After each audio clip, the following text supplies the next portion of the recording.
Welcome to today's Explainer. We are jumping right into Crysticism, Christocode 932.1, the hidden costs of escapism. To really grasp what this text says about how we spend our time and energy in the modern world, I want you to picture a scene with me. Imagine a brightly lit, serene library. You've got these tall shelves of old books, maybe the rain is softly tapping against the high windows, it's super grounded. Sitting at a small table are two totally normal 25-year-olds. Let's call them Diesel and Evan.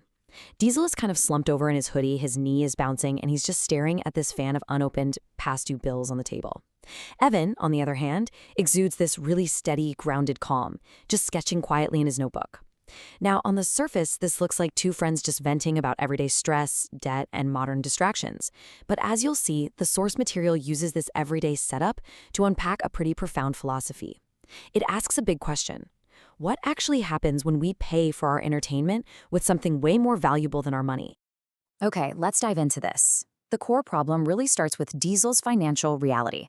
He's actively drowning in credit card debt, barely scraping by to pay the interest. But despite the mounting red letters on those envelopes, he just went out and bought a brand new big screen TV. When Evan asks him why on earth he's taking on more debt right now, Diesel's justification is, well, it's incredibly relatable, right? He says, I deserve it. Life's short, gotta live it up. He argues that, hey, the monthly payment is only $20, which, sure, just covers the interest, but to him, paying less than $1 a day is absolutely worth it just to make life feel bearable.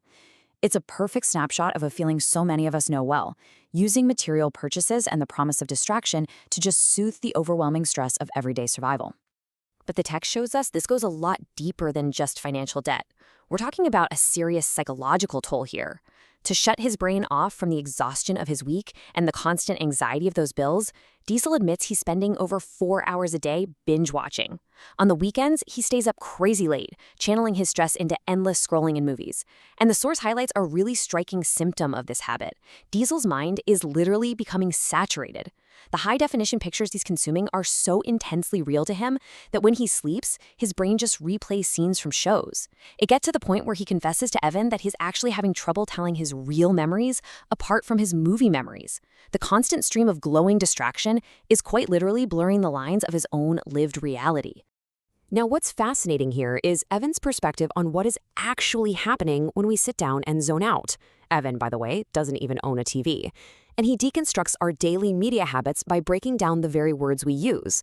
Look at how he redefines the word television. He calls it tell-me-vision. He points out that this device isn't just a passive box sitting in your living room entertaining you.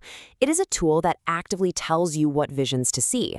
Instead of a person using their own free choice, their own willpower, to generate their own unique ideas, they're sitting completely still, allowing a screen to spoon-feed them pre-packaged visions. Evan actually continues this linguistic breakdown with the word movies. He rephrases it as move me. His argument is that these media formats force you to move emotionally rather than physically. Think about it for a second. When Diesel watches an action movie or a drama, he gets to feel these intense, high-stakes emotions, fear, triumph, romance, massive excitement, with absolutely zero real-world effort or consequences. The source points out that movies essentially manipulate our feelings. They give us these massive emotional highs without us having to actually live, work for, or earn those experiences out in the real world. We are being moved by an external force, rather than generating any movement ourselves. And this brilliantly illustrates the final piece of Evan's wordplay, entertainment. See, Evan views the human aura, our personal energy, as something we color ourselves through our own actions and our own willpower. But entertainment, that's content derived from someone else's script entirely. When we consume it mindlessly, Evan suggests that this content enters and literally stains your aura. Imagine bright, vibrant ink suddenly pouring onto a clean, pure white aura, staining it with whatever flavors, dramas, or anxieties some Hollywood producer decided to write that day. So Diesel's reliance on media to relax is, in Evan's eyes anyway, an act of letting someone else's narrative completely stain his own pure energy. This brings us to a foundational comparison in the source text: fantasy versus reality. Diesel relies heavily on fantasy, which Evan categorizes as false seeing, to escape those very real, very heavy envelopes of debt sitting right in front of him on the table. But Evan? He is entirely dedicated to real seeing. The text grounds this in the philosophical belief that we are essentially souls residing in temporary bodies, and our primary purpose here is to learn.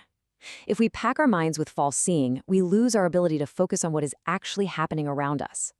Escaping into a stylized universe might feel like a relief in the moment, sure, but it actively pulls our attention away from the real world we are actually meant to be engaging with. To really drive this home, Evan poses a crucial, perspective-shifting question to Diesel. And honestly, I want you to ask yourself this too. Does staring at art all day make you an artist? The answer, of course, is no. No way. To be an artist, you have to pick up a brush, you have to practice, you have to fail, and you have to improve over time. Evan argues that consuming Hollywood's polished, perfected highlights actually robs us. When kids, or adults for that matter, spend all their time binging media, they're skipping their own training. They're willingly giving up the chance to build, to fail at, and to ultimately master their own real-life adventures. The text explains this internal conflict by contrasting two parts of our human nature, the shadow side and the pure soul. Look, we all have a shadow side, and according to the source, this side absolutely loves quick dopamine hits. It loves stylized drama and just bathing in the intense, easy energy of a screen. It actively wants to be distracted. But on the flip side is the pure soul. And the pure soul doesn't want to be numb. It wants to develop its own mystic powers, it wants to exert control over the body's base instincts, and it wants to build real discipline.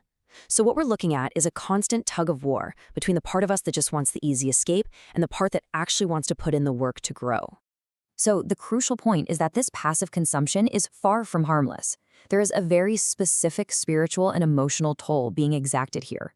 When we depend on screens to recharge, we are actively polluting our creative power. By tuning into someone else's programming, we actually detune our own internal signal from higher inspiration. On top of that, relying on intense, screen-induced emotions totally wrecks our emotional equilibrium. Evan compares it to eating only candy. It gives you a massive high followed by a crushing low, rather than allowing you to maintain a steady level of peace. Ultimately, this endless cycle hijacks our long-term discipline. But there is an alternative to this endless loop of consumption, and it's what Evan calls soul school. The source describes our lives as essentially a training ground, where the ultimate endgame is to become a disciplined co-creator of your own life. So how do you actually graduate from soul school? Well, first, you have to stay tuned to real internal inspiration rather than all that external noise. Second, you must practice using your own willpower to shape your experiences. And finally, you have to actually do the heavy lifting to turn that inspiration into reality. The whole concept is about being an active creator rather than just a passive viewer sitting in the audience of your own life. This philosophy builds perfectly into Evan's ultimate worldview. He states, "I aim at the whole truth, not patched-together narratives designed to rewrite morality."